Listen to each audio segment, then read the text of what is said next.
Hey, what's up, guys? I'm Denny Michaels, and today I'm going to go over this picture that was sent in to me by a tattooer named Andy, or an artist named Andy. I don't know if you're a tattooer, dude. I'm sorry. You're probably just starting out how to tattoo, so you're probably still learning, and that's why you sent me this picture.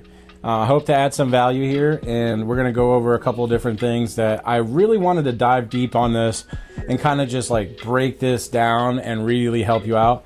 But I don't know enough information, and I kind of went over a couple of different video takes to see if like it made sense, and it really didn't make sense because I don't have enough information. I don't know your gear. I don't know your techniques. I don't know how you're tattooing. I don't know how you're holding your machine. I don't know essentially how you're, like, if you can see what you're tattooing, how your stencil process went. There's a lot to break down that I really don't have the information to do that. So what I can help you with is what I can see, and it's very limited.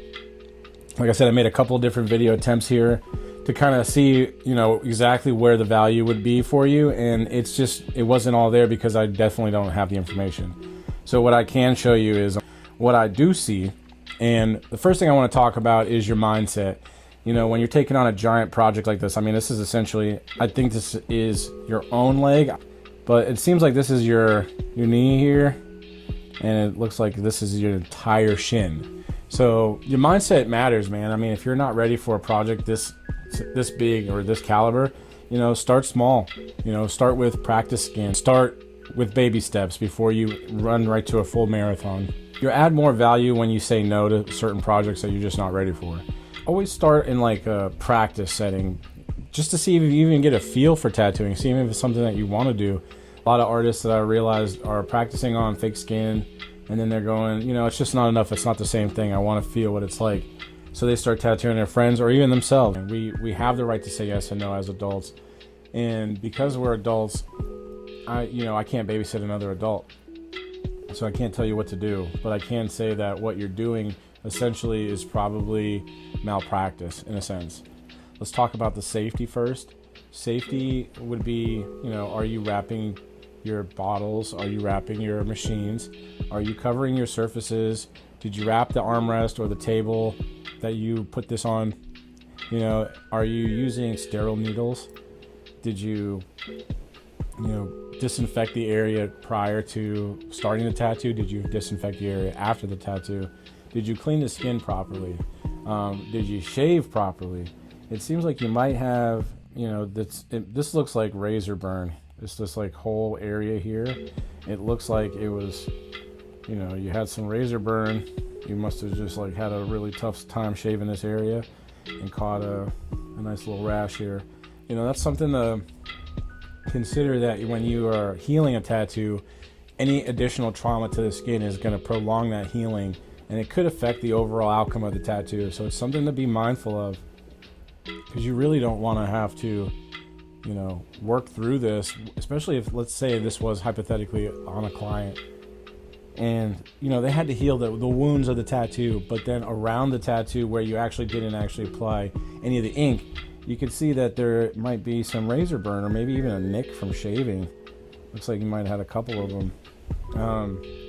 You know, and for the client to deal with that on top of dealing with having to heal the tattoo, you know, it's inconvenient, and it doesn't add value to their life at all. And it actually could leave a scar. So, you know, for future tattoos to be placed next to it, it could affect the outcome for that too. So just be very mindful of that, and not to take anything before you're ready for it. I want to really kind of focus in on the design. Learning how to draw and learning how to make a composition that is actually congruent with the flow of the body is way better and guarantees a much better result than if you were just to stick random images together. Again, I don't have your reference, so I don't really know how this was, you know, how the original art looked, but it kind of looks like you just stuck random, like 2 roses and a skull together and call it a day. Before you approach the start of the line, you want to make sure that the concept is solid. You want to maybe even ask some opinions. Send it to some other artist friends of yours and ask them. Maybe find some true, honest opinion friends that will give you a true honest opinion and tell you if your shit sucks. You know, sometimes we need that. Sometimes we need to work around other artists in an environment where they're a little bit more critical than our supportive friends that are like, I love it, it looks great, it's so sick, You're the best. Tap me up, you know. Sometimes you need to find that friend that is like, what the fuck are you doing? You know, and to kind of just shake you back to reality for a little bit and have you just reposition yourself to do something that you are going to be proud of. You know, that's kind of the whole point here. It's really important to just make sure that you're hitting all these marks, your mindset, your design first.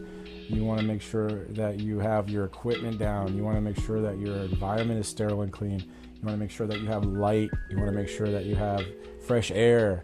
You're not around animals or babies or distractions or cooking food. You want to make sure that you're, you know, at least in an environment that is dedicated to what you're doing. You know, if you have to tattoo out of your place, make sure you're in a position that you're not being affected by the outside elements. You can have a really piss poor outcome because you're just focusing on getting this tattoo done and getting out of that environment. So make sure it all is hitting the marks for you before you approach the next thing that we're talking about, which is the lining. Again, this was the most completed aspect of this tattoo, so it's really all I have to kind of give too much input on, but it seems like you have some blowouts here, and for those that don't know, this is a blowout. And the blowout will essentially take off underneath the skin. It could turn into like a bruise looking setting. Some people call it ink drift, where it drifts down the body part. It could be starting on the shoulder and end on your wrist.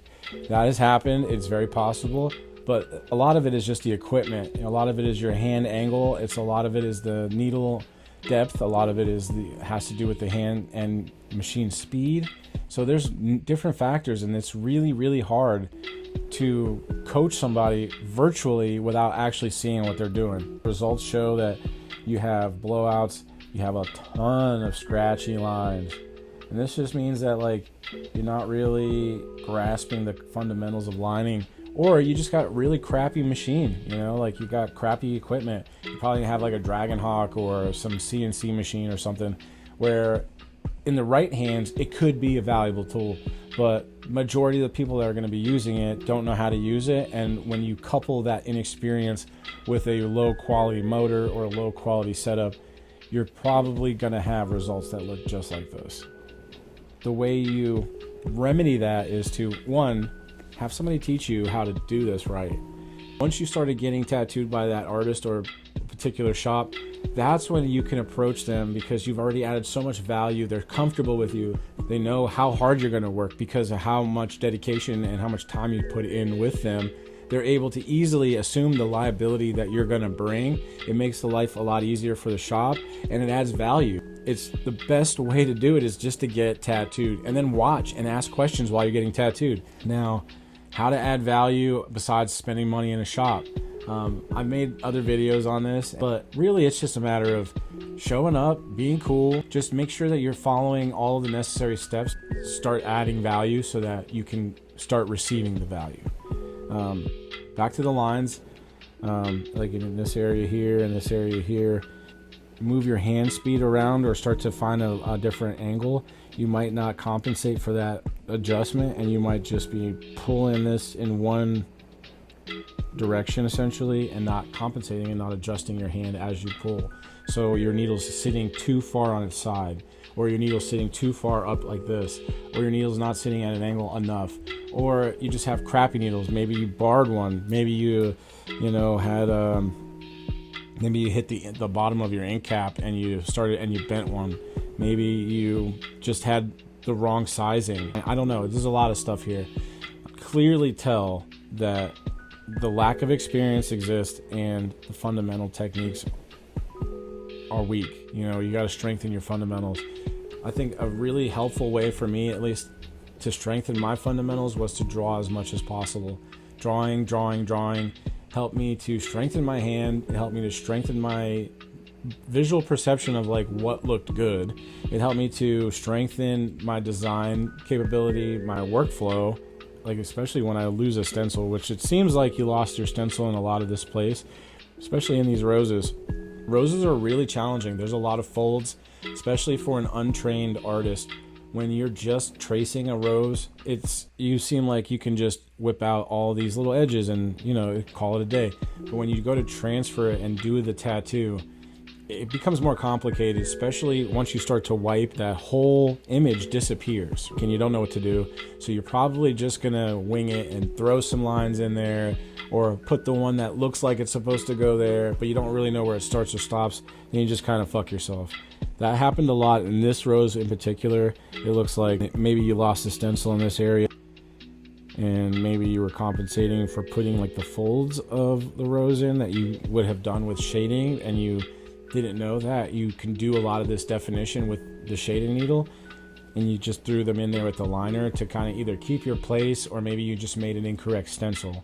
So it's really hard to say. Again, this was probably not the best example to use to break down, but it was sent in and I wanted to add value as much as possible.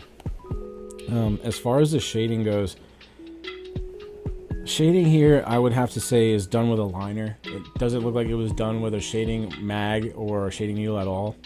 It doesn't even look like it was done with a round shader. It could have just been done with a tight liner. It looks like the same liner that was used to make the initial outline around here was used to shade in here. It's a technique that I've come accustomed to, but it's not appropriate here in this design. Now I will say that the way you pack the green in, it looks like it was probably done with a liner too, but you probably buried that shit in, and that's how you got this effect. But this is also why you probably got this effect, which, you know, it looks like it's kind of scarred up. It looks like it's got some marbling in it, and especially in like this area here. If you completed this whole tattoo, you probably were going to use the same equipment, and you're probably going to see the same outcome. So I'm glad that you didn't do that.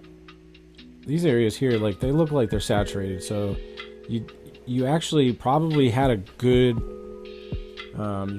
angle. You're probably running the machine at the right speed where you weren't fucking yourself up too much. I don't see too much scarring, maybe a little spot here. It seems kind of milky here, but it could be just because of you get this like conditioning skin. It looks kind of conditioned in that area, but the lines are really weak, and a lot of times how you get color to look even brighter or to look even more saturated besides full saturation is to add contrast. There's zero contrast in this, which is probably for the best, but there's zero contrast, and when you don't add contrast and you just put flat color, it doesn't have the same appeal that if you were to add different shades of green or different tones of black. There's really nothing. It's the most bare bones example I could have worked with, and it was really just to kind of break down the mindset, the sterility, talk about, you know, the what to look out for and why you have these results. You're probably going to continue to get these outcomes, and if you're a tattooer who sees outcomes like this similar and you just can't figure it out, hopefully you learned something in this video to where you might not have actually gained a new trick, but you learned what you were doing wrong, and that's almost as valuable as learning a new trick. Eventually I will break down exactly how, like, I wrap my machines, what machines I use, what needles I'm using. But in this video, it wasn't appropriate because it's just not, I don't know what to compare it to. So I really can't tell you that, use mine over yours, because I don't know. Yours might actually be better than mine. You just don't know how to use it. So I really can't make that judgment call. Feel free to leave in the comments what you're using or what you love to use or what you want to use. If you want to see a review on a certain type of machine or a certain type of builder or brand, just let me know. I'll be able to break that down as well. But I would love to say that this tattoo is a good tattoo. It's not. I would love to say that this tattoo is, ruined, but it's not. It's really not. However, this is not an easy fix. So if you're in a position like this, the best thing to do is just stop what you're doing and ask for help. So if you're adding more problems than solving, you're not doing your job, and it's actually malpractice. So it's something that you could easily catch a lawsuit with. You could potentially go to jail or prison for, because it's illegal, and you can just make a lot of shitty relationships. And just make sure that you're practicing. Draw, paint, add value to your own skill sets. Learn more techniques. Invest in an iPad. Start drawing digitally. This is so much more convenient. maybe invest in your future by buying better equipment. Maybe start to seek a mentor. Maybe start to, enhance your skill set so that you are valuable. Maybe learn to niche yourself down into a style that you can focus on instead of trying to jump all over the place and just take everything that comes your way. All in all, I really appreciate you guys. I hope you learned a lot. I hope you learned something.